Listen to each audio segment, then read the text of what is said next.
Letícia, muito obrigado, Juliana, professor Rodrigo, com quem eu tenho mais falado esses últimos dias aí, vi que estão à frente dessa nossa atividade de hoje, todas as pessoas que estão contribuindo para que ela ocorra, inclusive quem está assistindo.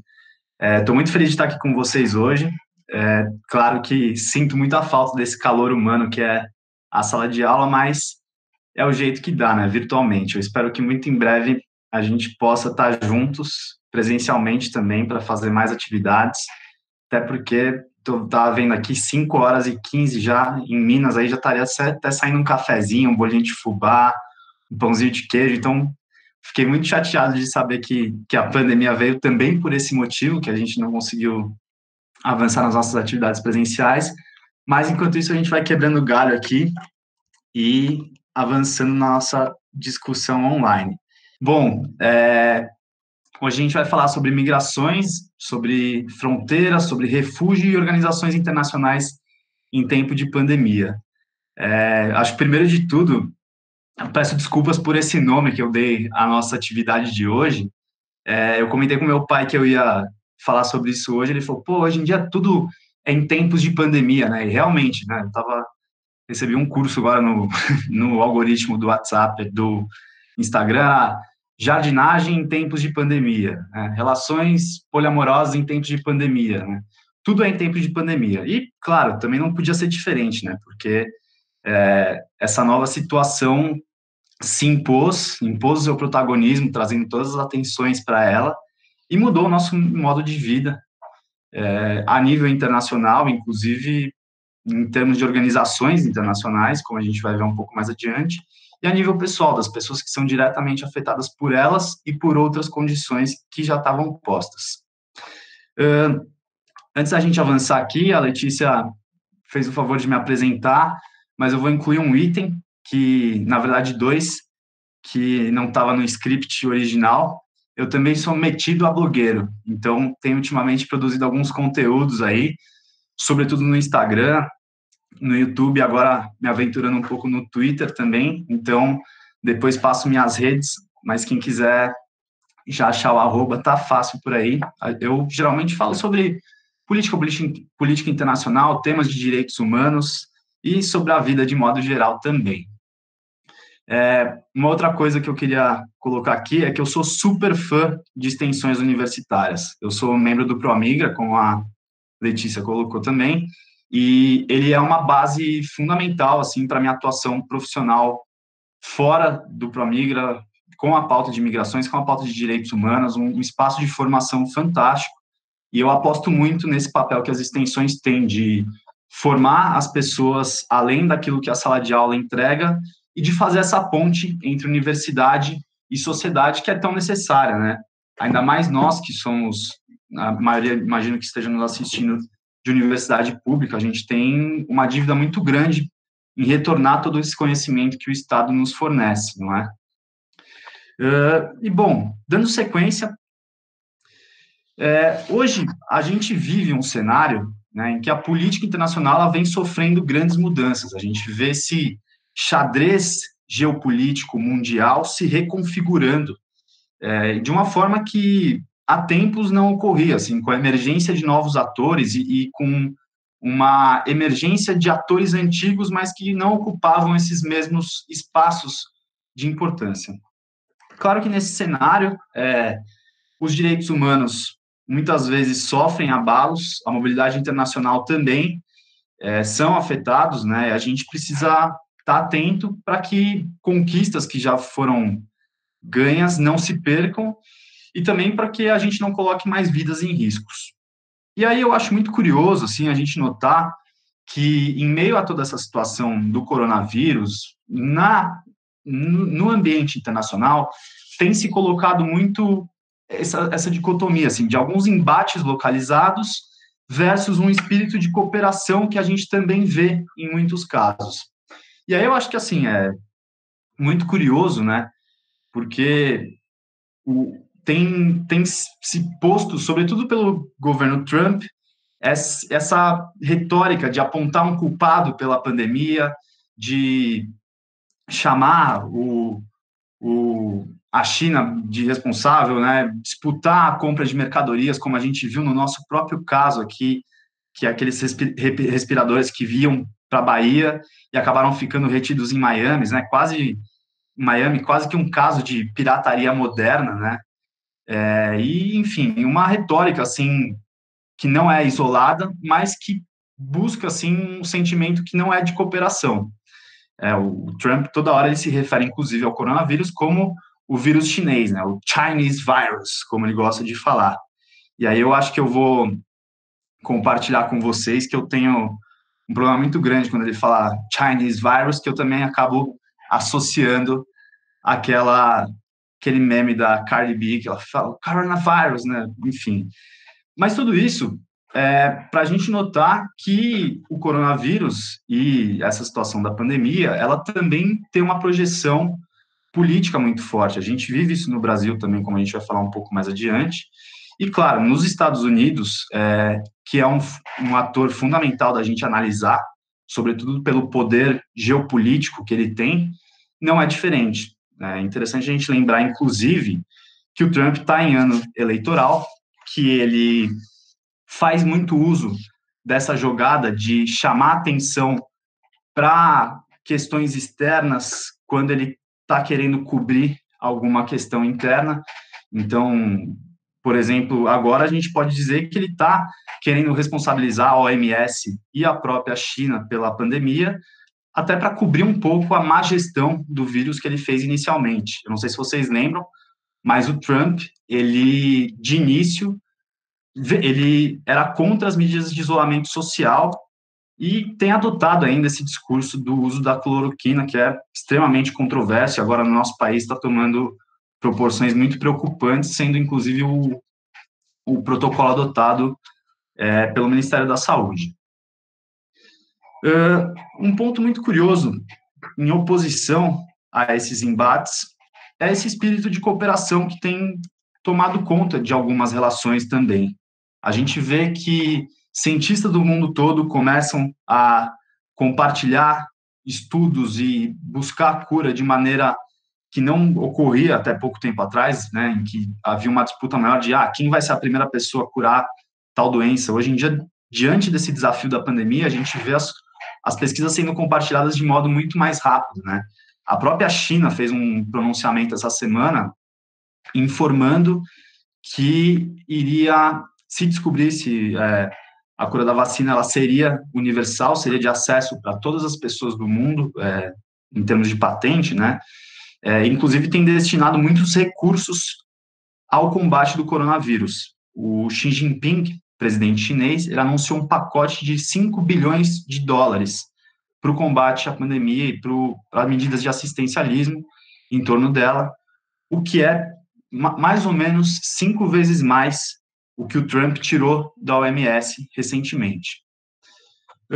Nessa mesma linha, a gente vê um país como a China se abrindo a visitas de delegações da OMS para estudar um pouco mais o vírus, medidas econômicas e assistenciais sendo tomadas e discutidas em âmbito internacional, pessoas, assim, porque todo mundo está diante de uma situação nova, né? Então, até esse laboratório social de ver como que as medidas de lockdown, medidas de auxílio financeiro, como elas se comportam, isso tem tomado um caráter internacional também. E, claro, acho que como essa própria imagem nos revela, doações entre rivais históricos, né? Que a gente vê a China e a Coreia trocando mercadorias, China e Japão já trocaram insumos hospitalares, a China doou para os Estados Unidos insumos hospitalares também, o que é muito curioso, né? É um momento que a gente vê que as pessoas algumas nações começam a se apoiar. Rússia e Cuba enviaram médicos à Itália, enfim. Também, um ponto que é muito curioso da gente abordar aqui é o que tem ocorrido com alguns conflitos do mundo.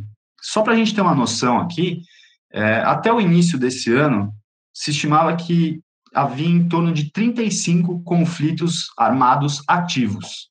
Isso sofreu algumas mudanças com o decorrer da pandemia, Ao mesmo tempo que muitos conflitos continuam ativos, como é o caso da República Democrática do Congo, por exemplo, que tem um conflito que dura por décadas, envolve vários países da região, provoca um deslocamento de pessoas muito intenso. Países, por exemplo, como a Líbia, como o Afeganistão, que tem, inclusive, os conflitos em fase de escalada agora durante a pandemia, a gente também vê que alguns lugares têm esfriado a situação. É o caso, por exemplo, do Iêmen, né? Eu não sei se vocês sabem, mas o Iêmen hoje ele vive a maior crise humanitária da atualidade. É um país muito pequeno, muito pobre na Península Arábica, enfrenta uma guerra civil que se arrasta por alguns anos, que tem interferências internacionais de um lado do Irã, do outro lado da Arábia Saudita, já enfrenta uma epidemia de cólera, de fome, de desnutrição, inclusive um dado muito triste, assim, mostra que uma geração inteira de crianças iemenitas já foi comprometida em seu desenvolvimento neurológico em decorrência da fome. Então, a falta de nutrientes é tamanha que essas crianças tiveram problemas no seu desenvolvimento intelectual. Claro, um exemplo que a gente não poderia deixar de mencionar, e que felizmente teve um cessar-fogo decretado também, o exemplo da Síria, uma guerra que se estende aí por 9 anos, quase 10 anos já, uma guerra muito custosa em termos humanos também. Para vocês terem uma ideia, 60% dos hospitais da Síria foram bombardeados durante o conflito. Só esse ano, 80 deles foram postos fora de operação, sobretudo na região de Idlib, que é no noroeste, que é um dos últimos redutos que ainda não estão sob domínio do Bashar al-Assad, do governo sírio, né? E os bombardeios estavam muito intensos até o início da pandemia, decretado esse cessar-fogo. Para a gente ter uma noção também, 50% dos profissionais da saúde do país foram perdidos, seja porque fugiram, foram se refugiar em outros lugares, seja porque foram mortos. E aí acho que é interessante a gente lembrar aqui que os países que enfrentam situações de conflito armado, eles, em geral, já operam com seus sistemas de saúde ou em colapso ou à beira do colapso, né? Eles atendem feridos de guerra, têm uma dificuldade muito grande com a produção de insumos, com a formação de profissionais. Então, imagina, né, em 9 anos de guerra, quantos profissionais médicos, enfermeiros, enfim, da saúde deixaram de ser formados por falta de escolas, por exemplo. Então, a situação, em geral, já é muito grave. E há um temor gigante do que pode ocorrer com a pandemia, com o coronavírus se alastrando por essas regiões. Então, um caso muito interessante de cessar-fogo foi o que ocorreu na Síria. Muito embora ainda haja alguns disparos entre tropas, a Rússia e a Turquia, que rivalizam no plano internacional em torno desse conflito, cada uma apoiando um lado desse conflito, anunciaram que não iriam fazer ofensivas militares enquanto a situação não se resolvesse. E aí eu acho interessante a gente observar que, em geral, esse cessar-fogo ele ocorre em situações que o conflito é minimamente mais organizado. É curioso a gente notar que até na guerra existem regras.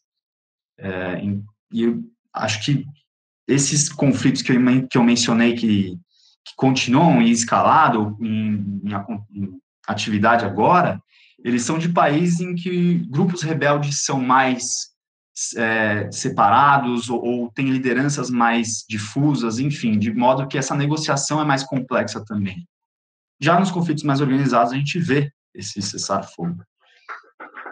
Sobretudo em relação às potências internacionais que apoiam esses grupos, e fica uma discussão que será que isso ocorre por um respeito ao direito humanitário, ao valor da vida, né, a uma certa empatia aos civis envolvidos nesses combates, ou será que isso decorre de uma necessidade, por exemplo, dos países não conseguirem abastecer tropas, deles terem que se voltar para questões internas econômicas durante a crise?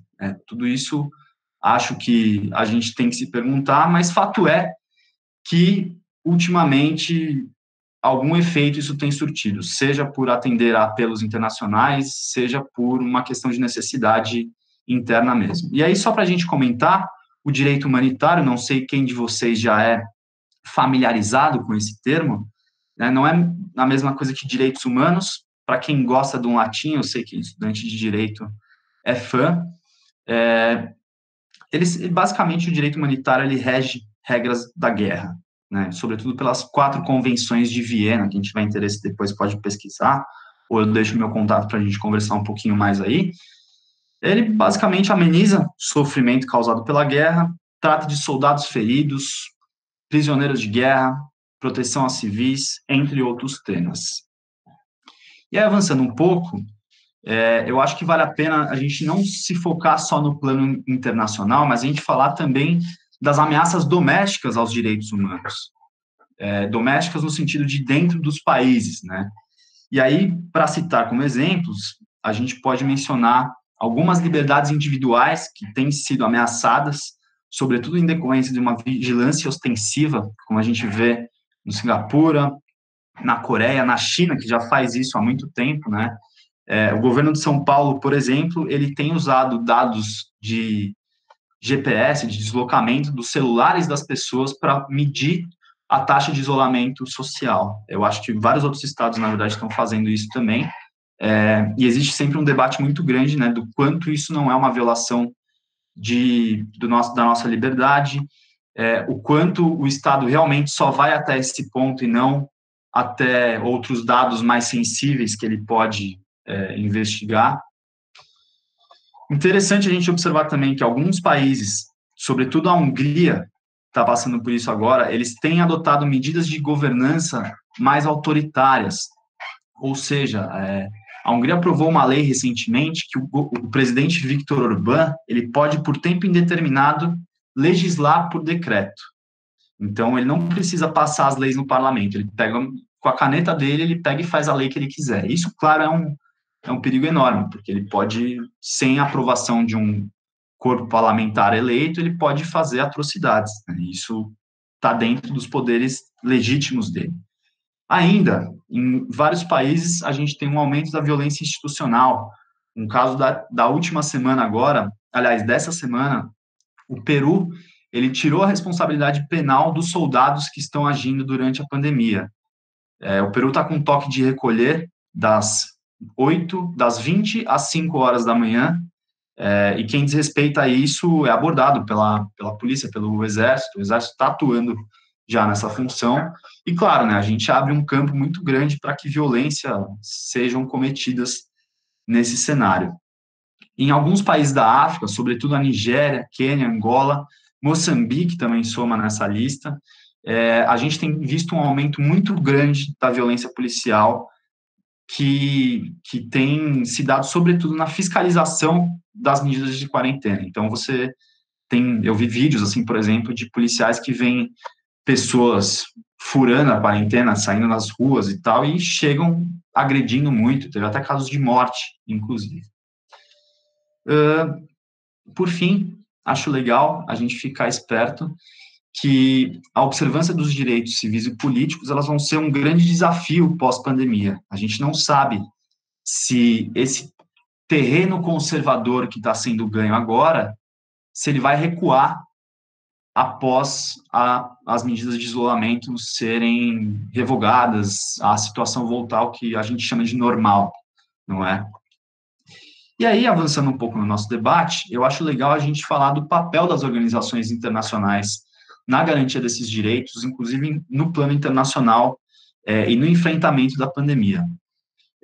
Não sei de que ano e qual o nível de instrução de todo mundo agora que está nos acompanhando, mas eu achei por bem mencionar aqui que a ONU, né? O que é a ONU? Ela, grosseiramente falando, é um grande fórum de países, é um lugar onde representantes de vários países se encontram para discutir e tomar decisões de maneira conjunta ou não.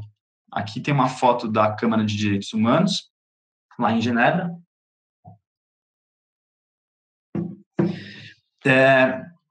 E aí, a ONU tem suas agências temáticas, como vocês já devem ter visto, Unicef cuida da pauta de crianças e adolescentes, OIM, Migrações, Acnur, que não é uma agência, é um alto comissariado, mas cuida da pauta de refugiados, e claro, OMS, como vocês bem devem saber, liderada por esse senhor muito simpático, Tedros Adhanom, etíope. Acho que é muito bom a gente ver lideranças do sul global à frente das grandes organizações internacionais, né? Isso quebra um pouco o padrão que a gente está muitas vezes acostumado da liderança no mundo de modo geral. E aí, um ponto que eu acho muito curioso é essa discussão do multilateralismo estar ou não em xeque. E eu não sei se vocês também estão familiarizados com esse termo. Eu coloquei aqui o que é o multilateralismo. De maneira muito grosseira também, ele é a tomada de decisões de maneira organizada, de maneira unificada por um grande número, um número razoável para uma pauta de estados. E aí muito se diz assim que o multilateralismo ele estava na UTI, né? Ele estava capengando.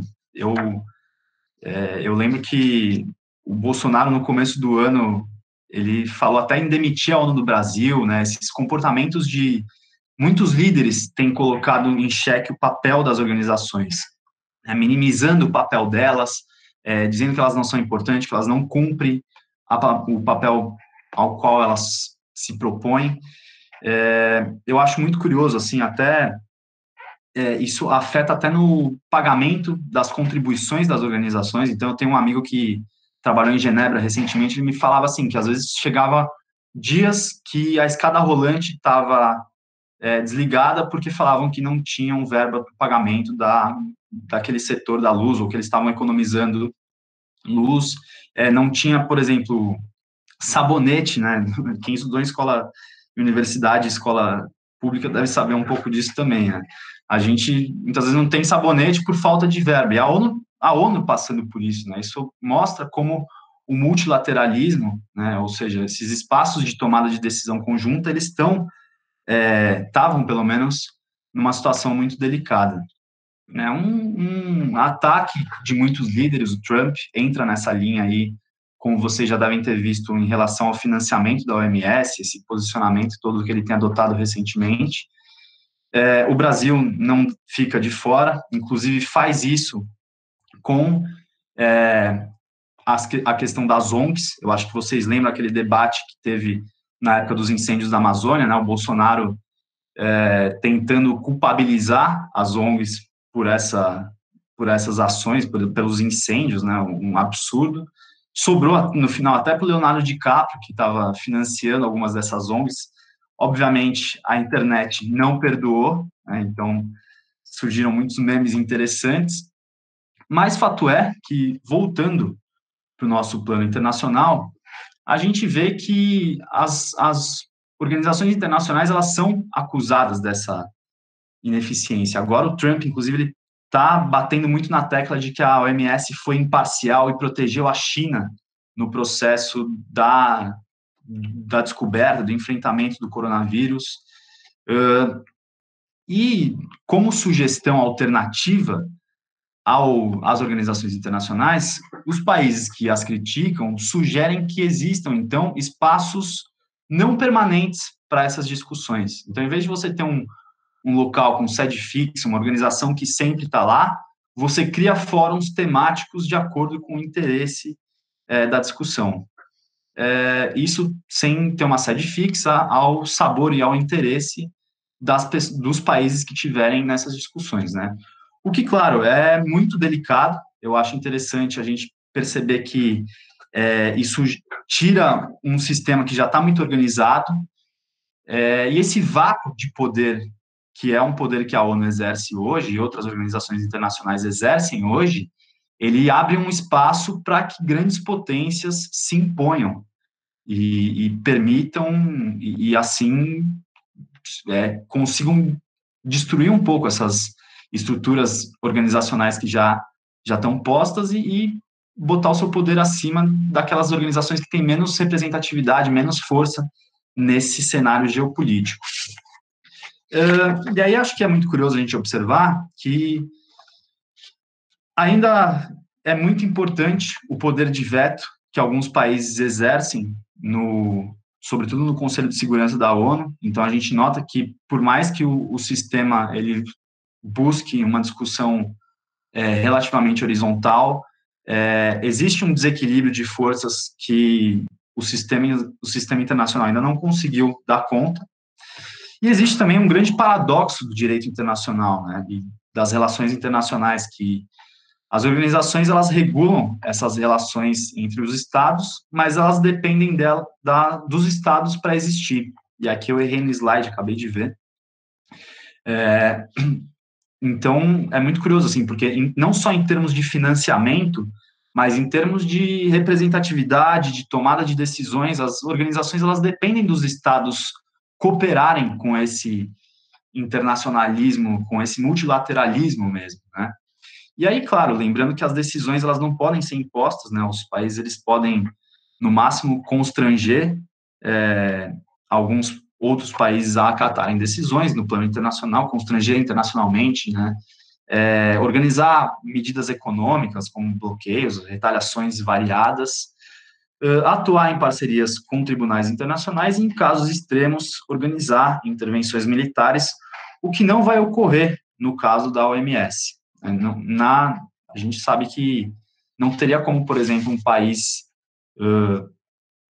pedir intervenção das Nações Unidas em decorrência de outro país não aceitar as orientações para o combate à pandemia. Lembrando que o Brasil é um dos 4 países no mundo que ainda mantém essa retórica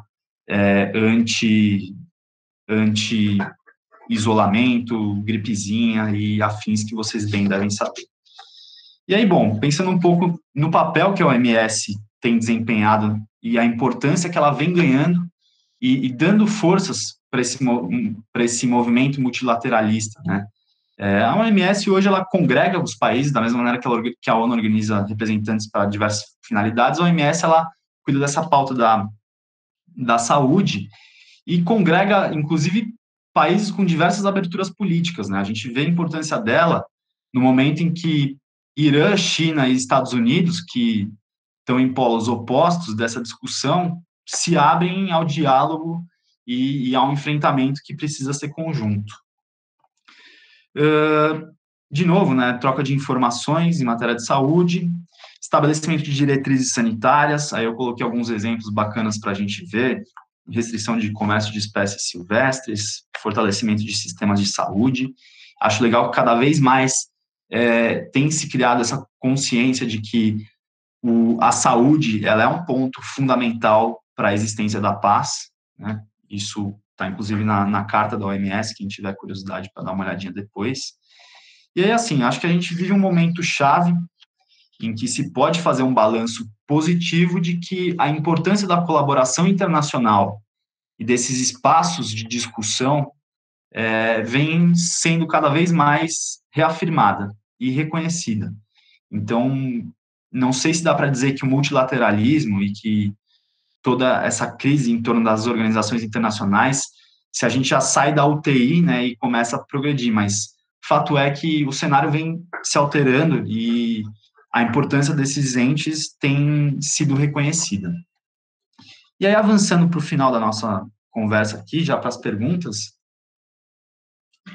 aliás, para em breve a gente caminhar para as perguntas, vamos falar um pouco sobre migrações. Eu acho interessante a gente pensar que, independente das questões da pandemia, as migrações nunca foram tão intensas no mundo como elas são atualmente, por 3 motivos básicos, né? E aí eu gosto de falar sempre que, bom, população cresce em números absolutos no planeta, então, proporcionalmente, aliás, em termos absolutos, mais pessoas se deslocam também. Em segundo lugar, a gente tem avanços tecnológicos muito importantes, como transportes e telecomunicações. Então, basta a gente pensar que, bom, fica cada vez mais barato a pessoa pegar um avião e sair do país dela. Cada vez mais uma rede de transportes se expande, chegando a rincões de países para, então, facilitar que essas pessoas se mobilizem, se movam. Nas telecomunicações, por exemplo, ficou muito mais fácil você ter, por exemplo, acesso a ofertas de trabalho em outros países, até aplicativo de namoro, né? A gente pode não saber, mas reunião familiar é um grande fator nas migrações no mundo afora. E, claro, sem falar na agilidade da troca de informações, né? A gente tem relatos de que muitos grupos sírios que rumaram para a Europa faziam do Facebook uma ferramenta de sobrevivência. Assim. Então, elas trocavam informações falando, essa rota é mais segura, essa aqui não, essa aqui só pode ir quando tiver de noite, porque não tem guarda. Vai por tal caminho que aqui tem um posto de parada que vocês conseguem comida e abrigo se tiver muito frio, e assim por diante, né? Então, imagina a gente hoje em dia, meio que, quando a gente podia sair de casa, né? A gente não sai de casa, sei lá, sem ver previsão do tempo, aí você vê que horas são no celular, fala com alguém, resolve coisa do seu trabalho. Imagina uma pessoa que está fugindo do país, né? Enfim, isso toma uma dimensão muito maior. E, claro, os deslocamentos forçados, eles só aumentam. Então, eu acho curioso o dado de que desde 2016 a gente não tinha, desde a Segunda Guerra Mundial, a gente não tinha números tão grandes de pessoas deslocadas de maneira forçada no mundo. Isso começou desde 2016 e continua com um número mais alto do que na época da Segunda Guerra Mundial. E os deslocamentos forçados, eles se dão por basicamente alguns motivos aqui. Conflitos armados, como a gente já falou, perseguições, e aí esses motivos, raça, etnia, religião, opiniões políticas e pertencimento a grupos sociais é o que está posto no Estatuto dos Refugiados. Lembrando que pertencimento a grupos sociais pode, por exemplo, significar pessoas que pertencem a populações LGBTQI+, né? Então, basta a gente pensar que países criminalizam práticas homoafetivas, né? Então, isso faz com que pessoas fujam. E não precisamos nem chegar tão longe, né? O Brasil mesmo, dentre os vários índices vergonhosos que nós lideramos, a gente é o país que mais mata mulheres trans no mundo. Então, por exemplo, existem casos de mulheres trans que se refugiam fora do Brasil por se sentirem perseguidas aqui, por serem efetivamente perseguidas também. E aí, questões climáticas, né? Terremotos, ciclones, processo de desertificação, aumento do nível dos oceanos. Interessante a gente observar que essas questões climáticas, né, fora os desastres naturais, elas só tendem a se acentuar se a gente continuar vivendo o nosso estilo de vida atual. E aí, avançando um pouco, como fica a migração em tempos de pandemia, né? Acho que vocês já devem ter visto que muitas das fronteiras foram fechadas. Aliás, isso é uma medida fundamental para a contenção da disseminação do vírus. E aí, o resultado disso, né? As fronteiras, elas podem reduzir, mas elas não impedem os fluxos migratórios. Quando a gente fecha uma fronteira, as pessoas, em geral, dão um jeito de migrar. Aqui é uma foto super recente da fronteira entre a Grécia e a Turquia. Você vê que as pessoas já estão usando máscara, em grande parte, totalmente aglomeradas, né? Não dá para... as pessoas, muitas vezes, não têm nem casa. Você não pode falar, fique em casa, porque as pessoas, às vezes, não têm nem casa, né? Elas não têm, muitas vezes, escolha de continuar se mobilizando ou não, continuar em movimento ou não.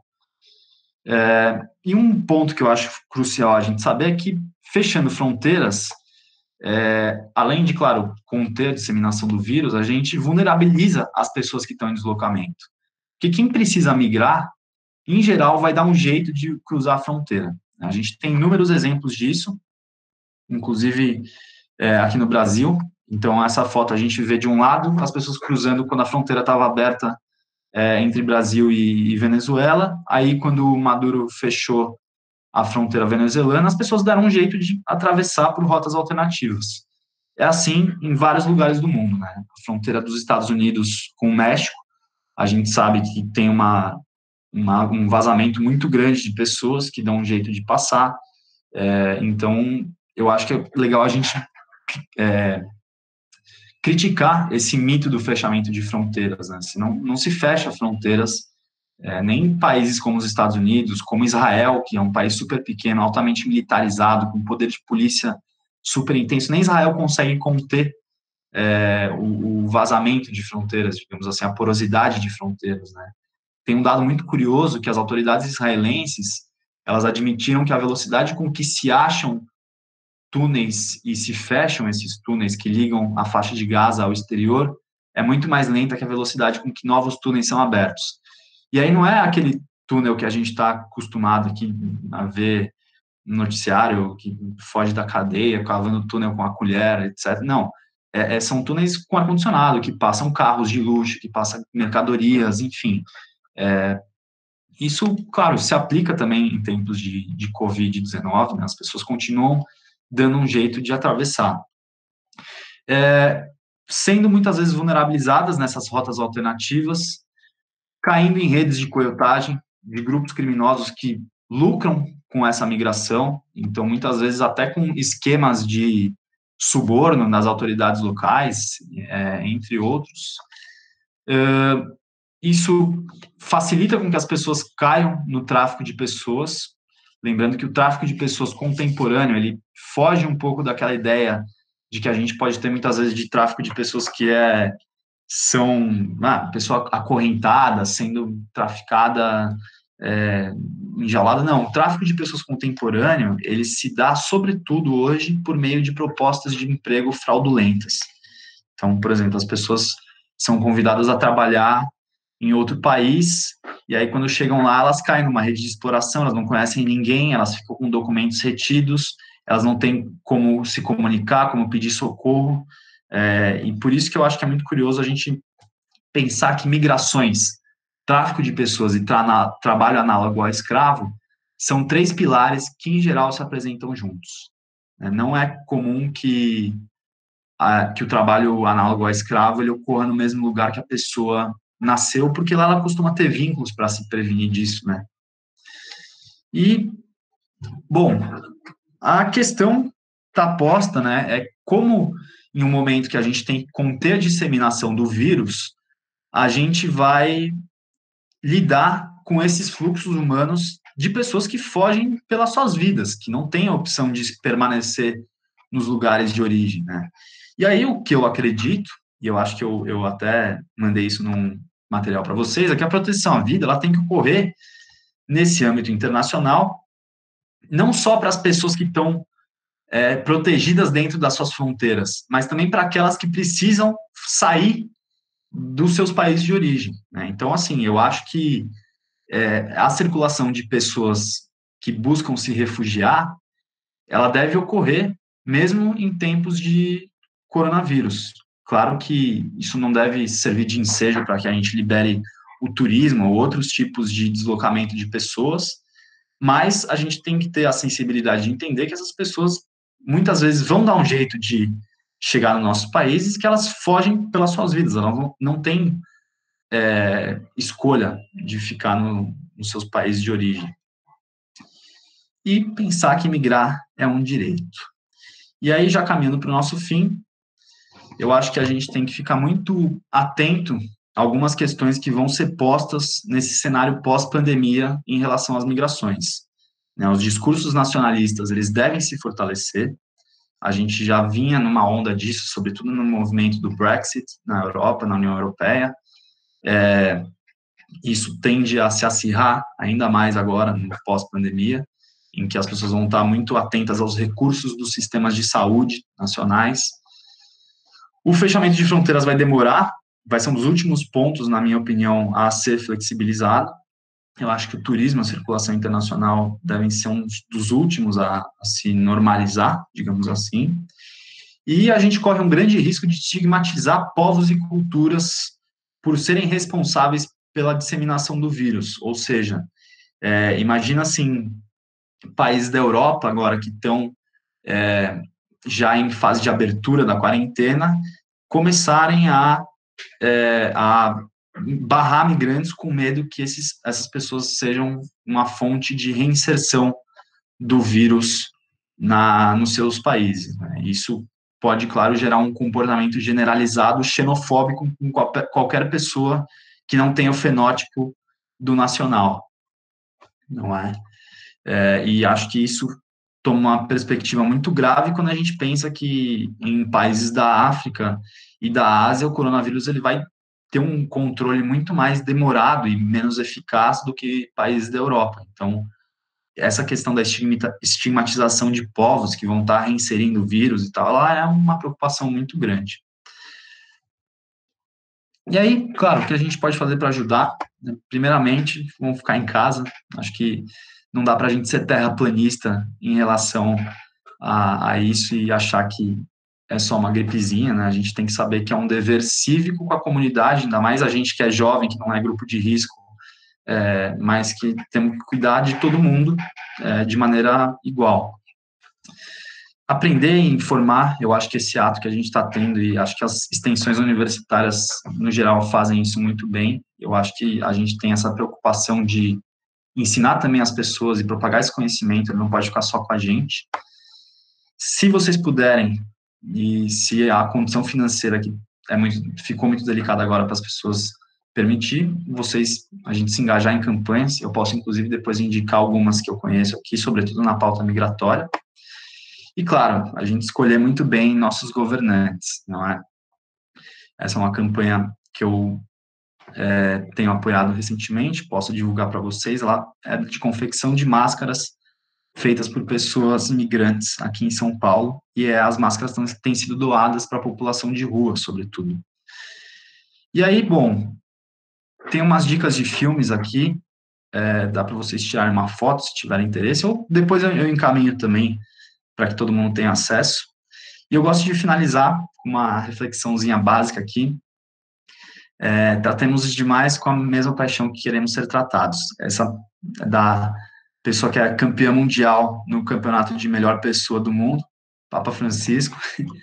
E para a gente lembrar também que migrar é um direito e que, independente, fora do contexto de pandemia, independente de questões de sobrevivência ou não, eu acho que a gente tem que encarar a mobilidade humana como um direito fundamental. Agradeço demais essa oportunidade de estar aqui com vocês hoje. Espero que não tenha sido cansativo. Eu sei que é muito mais difícil a gente fazer as coisas fluidas virtualmente, mas estou muito feliz de estar aqui, de contribuir com o debate e também estou disposto a aprender com vocês agora nas nossas perguntas e discussões. Obrigado. Para começar, parabéns pela palestra, eu achei o tema muito interessante, foi muito interessante mesmo. E para começar minha pergunta, eu queria mencionar um conjunto de palestras que eu andei assistindo sobre os impactos da pandemia no Dia Internacional como um todo, a partir de diversas vertentes como economia, política e social. Todas elas tratavam de temas diferentes, mas tinham um tema em comum, que é o fato de que a pandemia não criou nada novo, mas sim potencializou crises estruturais. Enfim, o que vocês acham disso? Você acha que criou algo novo ou só potencializou situações que já existiam antes? Qual é a sua opinião sobre isso? Bom, Giovana, primeiramente, obrigado pela sua pergunta, Giovana de Pádua Neto. Muito Não é Paula. obrigado.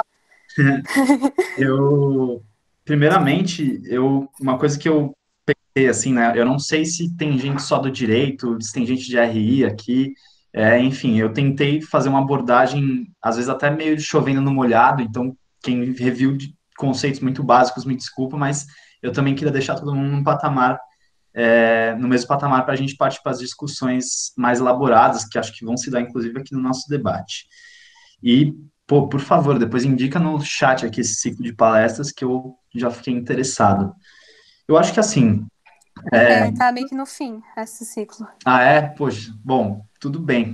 Mas é bom, é bom. Eu encorajo o pessoal que tiver materiais bacanas para mandar, tipo, eventos virtuais que estão rolando esses dias, para mandar aqui no nosso chat, que eu acho que engrandece bastante. E, bom, acho que assim, com certeza potencializou crises estruturais já existentes. A gente vê como países, por exemplo, que são mais ricos, que têm sistemas de saúde mais poderosos e que têm mais caixa para responder aos abalos na economia estão se virando muito melhor em relação ao coronavírus, né?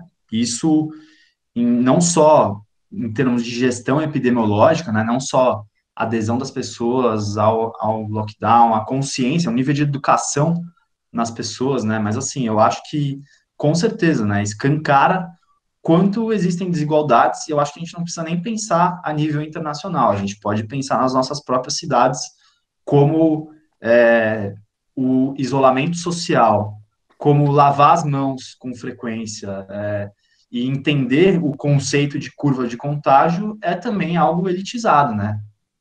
Como é que uma pessoa de uma favela do Rio de Janeiro que não tem água encanada vai lavar a mão com frequência, né? Como é que as pessoas que moram em cômodos pequenos com superpovoados vão se isolar, né? Não tem como. Então, com certeza, acho que escancara essas realidades que já estão postas. Mas, ao mesmo tempo, eu acho que ela traz uma série de elementos novos, sim.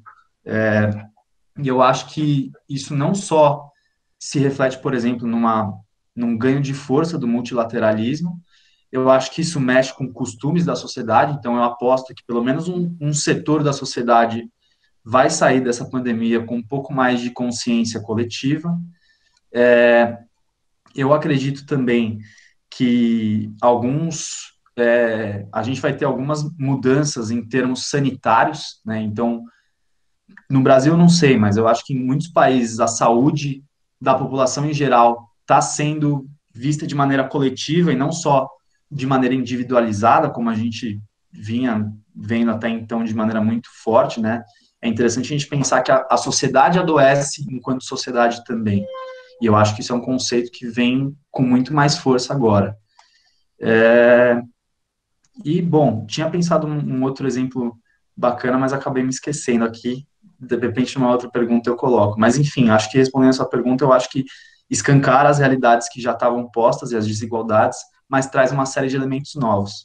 Por exemplo, né, o fato da China proibir o comércio de espécies silvestres, né? Isso é uma questão, uma interferência cultural nova e que muito curiosa que a pandemia tenha provocado isso, né? Fiquei até pensando esses dias, pô, será que o veganismo, o vegetarianismo, eles vão ganhar forças devido à pandemia, né? As pessoas talvez perceber que, nossa, esse sistema de venda de animais, sobretudo animais vivos, ele potencializa o surgimento de novas infecções, né? Inclusive como foi o caso do Ebola. Mas, enfim, vamos aguardar as cenas dos próximos capítulos, que eu acho que é muito cedo para a gente prever isso com alguma certeza. Tem uma pergunta aqui no chat, eu vou ler ela. É do Pedro Tá. Henrique. A reação das diferentes nações no Ocidente e no Oriente ao Covid-19 pode indicar a emergência de um novo paradigma de direito internacional no globo?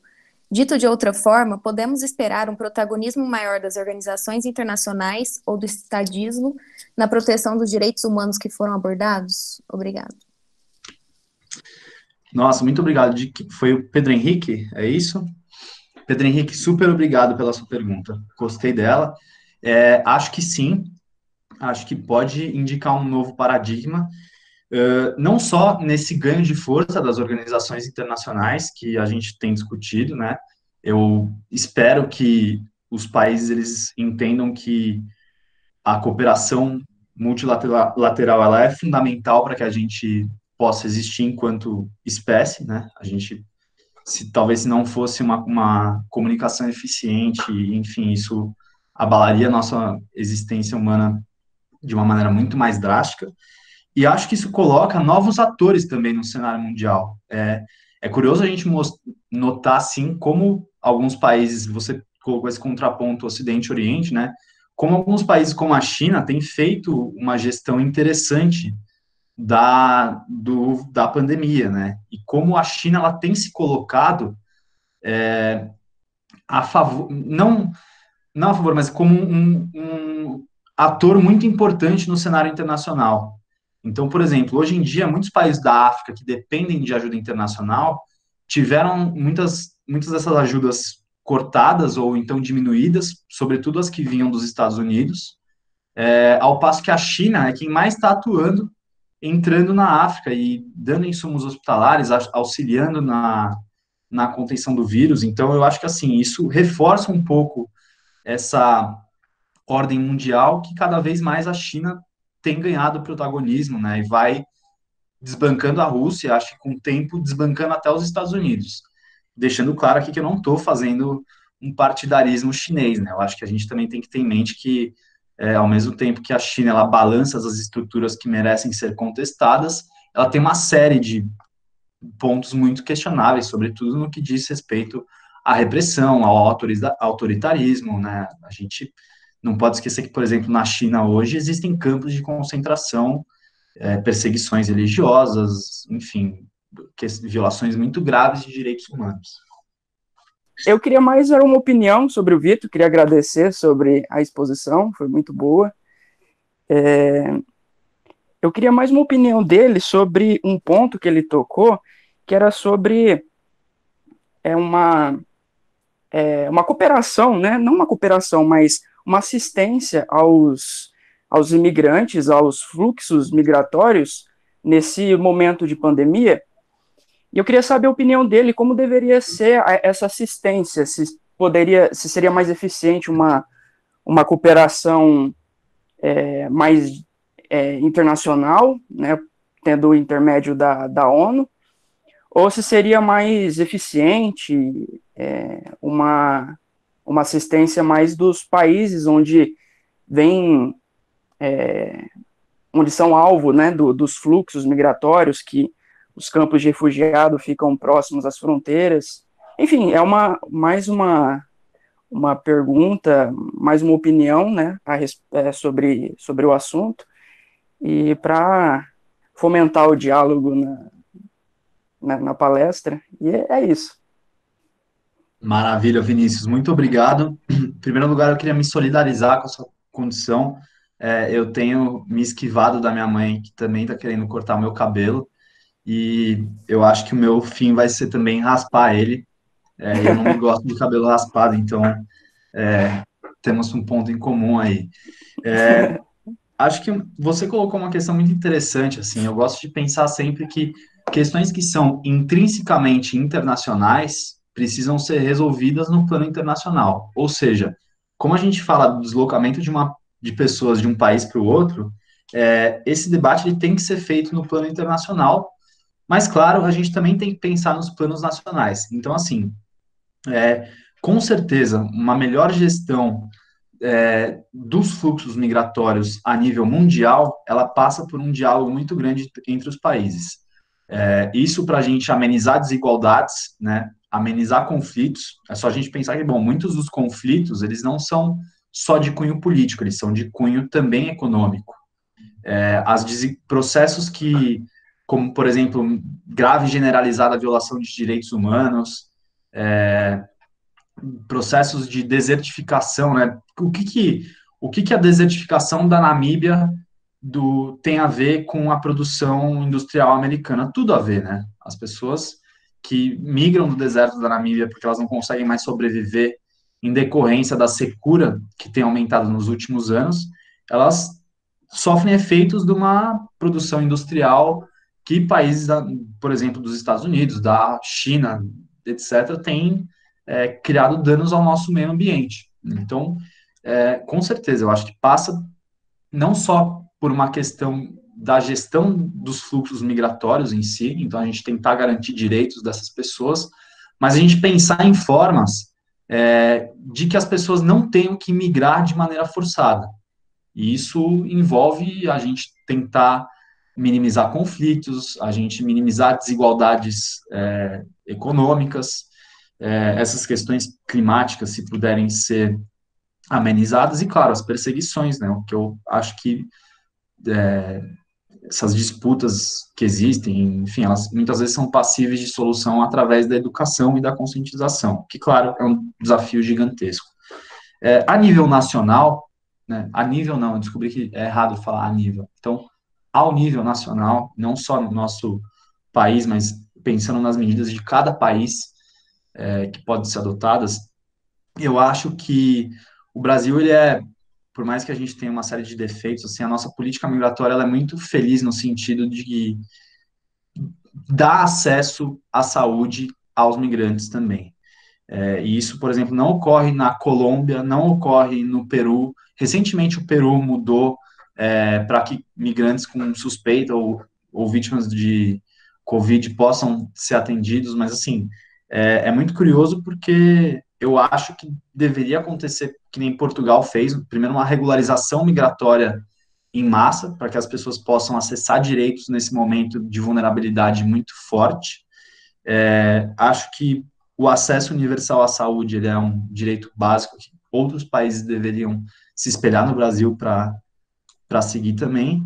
E, claro, a gente pensar que ações como essa têm que ser tomadas no sentido macro e micro em diversos âmbitos, né? Não só em gestão migratória mesmo, mas em gestão social, de desigualdades, de saúde, enfim.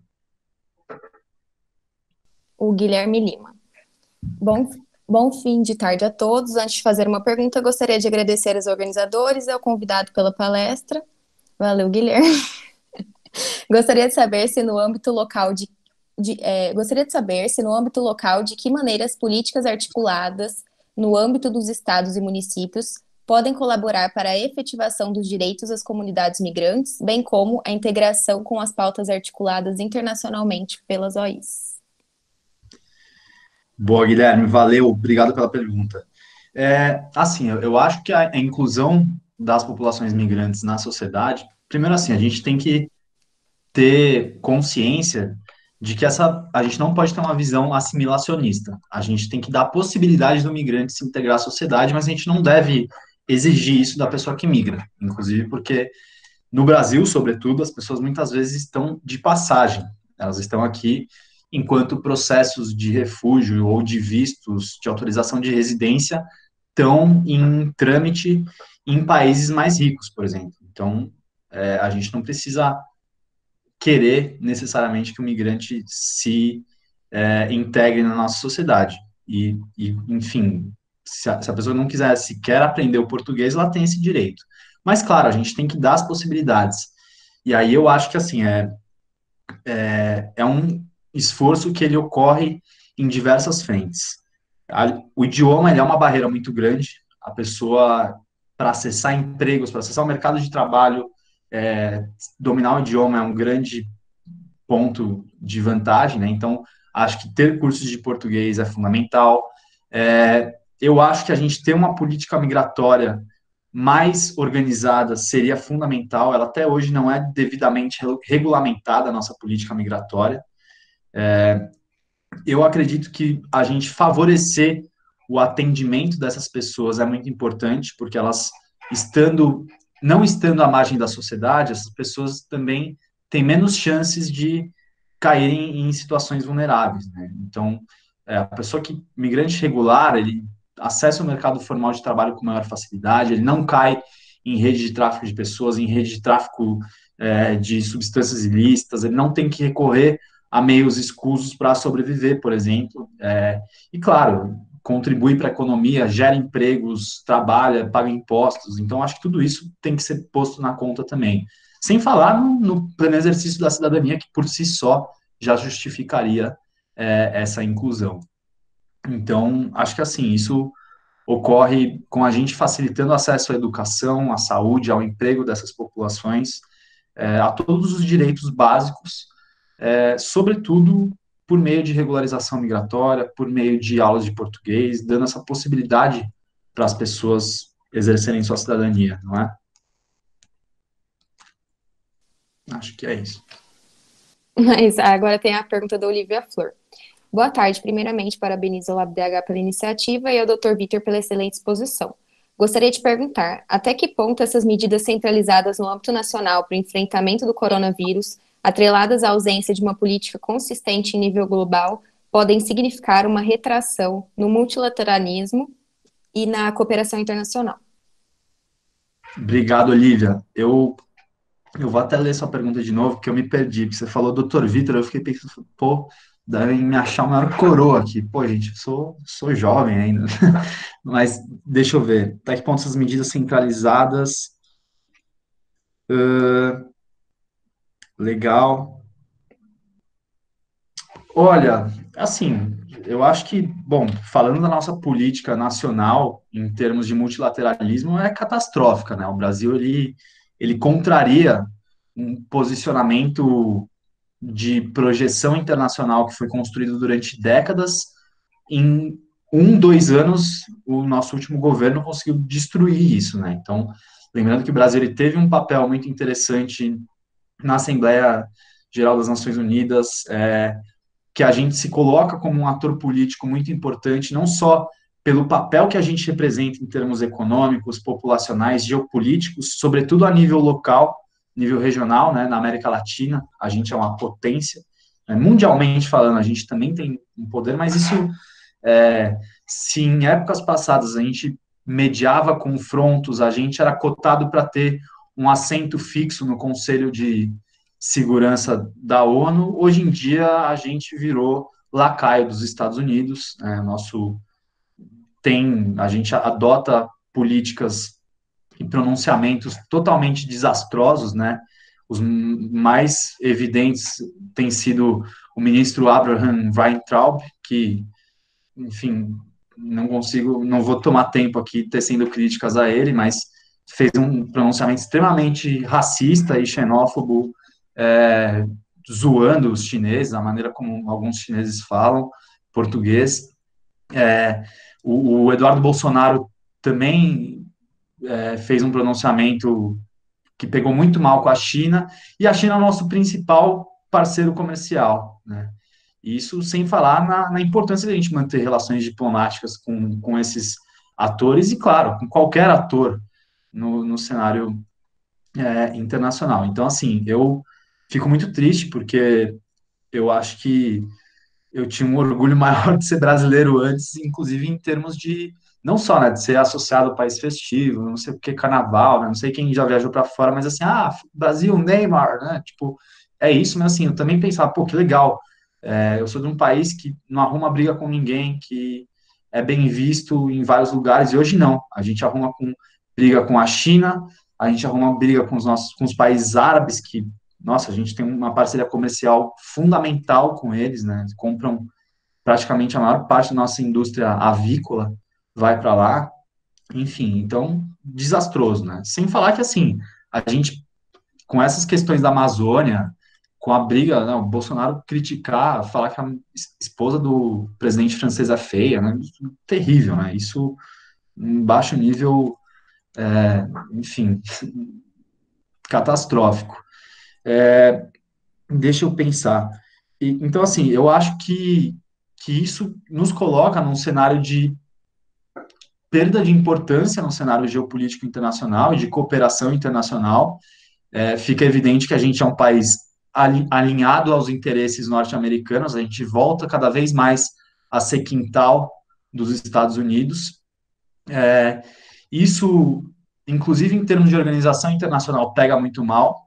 Vocês não sei se lembram como foi recebido o discurso do Bolsonaro nas Nações Unidas, na Assembleia Geral das Nações Unidas, né? Eu lembro que talvez o único ponto positivo dele ter ido lá e falar dos absurdos foi que eu pude começar a explicar de maneira mais fácil para meus amigos internacionais de outros países. Eu falei, cara, vocês entendem o que a gente está vivendo agora? É isso, né? Todo dia é um pronunciamento desse teor, assim, sobre as questões nacionais. Então, agora você entende um pouco o que se passa, né? E claro, né, o Brasil, a gente depende, né, essa história que o Bolsonaro falou, que ele ia demitir a ONU do Brasil antes dele tomar o mandato, cara, a gente não pode demitir a ONU do Brasil por questões estratégicas, a gente depende de muito dinheiro da ONU, de muitos projetos da ONU.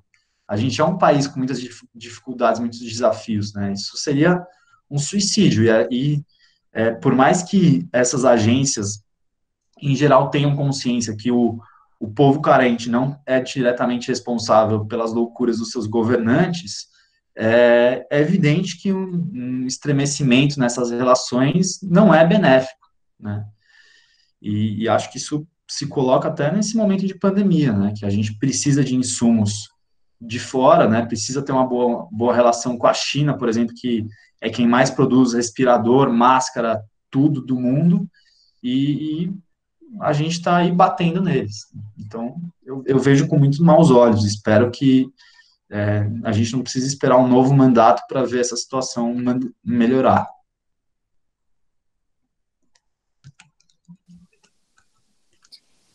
Ótimo, Vitor. Obrigada por todos os esclarecimentos, em nome de todo mundo que fez as perguntas. Agora eu vou passar a palavra para o professor Rodrigo Vitorino para ele fazer umas considerações.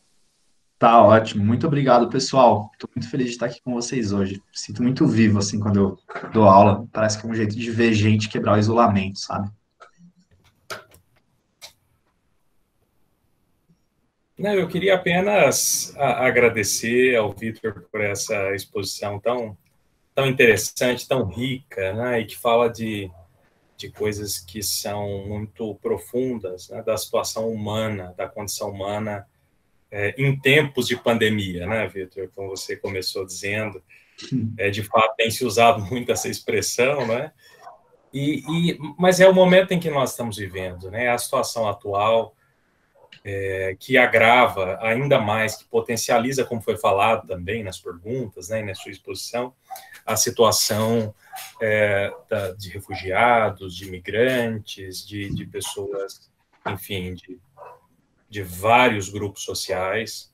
Até mesmo a Comissão Interamericana recentemente publicou o relatório, aliás, a resolução número 1 de 2020, em que destaca os diferentes grupos sociais que são mais afetados pela pandemia, né? Vários grupos com situações de vulneração, né, em seus direitos,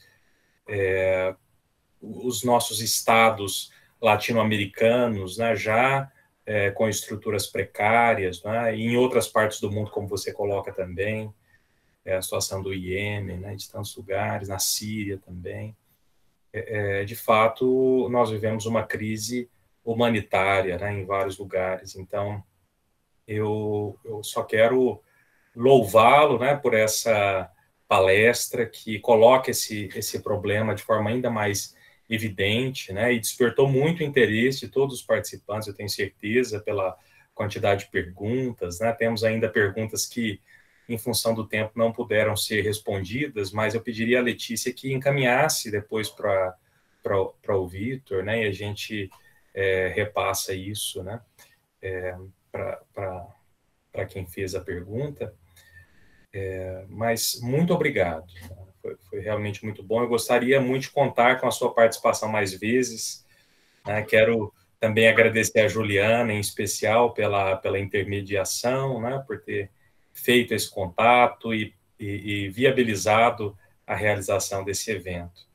Eu queria também destacar que essa fala, a nossa intenção daqui a pouco, né, talvez daqui a alguns dias, disponibilizá-la também para outras pessoas que se interessarem. Eu creio que tem muitos temas aí que são relevantes para muita gente, para as pesquisas que têm sido realizadas, tanto por estudantes, mas também estudantes de graduação, de pós-graduação, para outros professores. Tivemos aqui, durante o evento, eu não consegui acompanhar todas as pessoas que participaram, mas pelo menos eu vi a professora Tatiana, que inclusive comentou ali no chat sobre o trabalho da GESIR. Eu sei que ela deve ter saído às 6 horas, porque ela iria dar uma palestra, está dando uma palestra agora sobre esses mesmos temas numa outra reunião, então, mas ela deixou um recado ali, umas cartilhas que o projeto de atendimento aos refugiados estrangeiros em situação de risco da UFO, que ela é uma das coordenadoras, juntamente com o Tiago Paluma,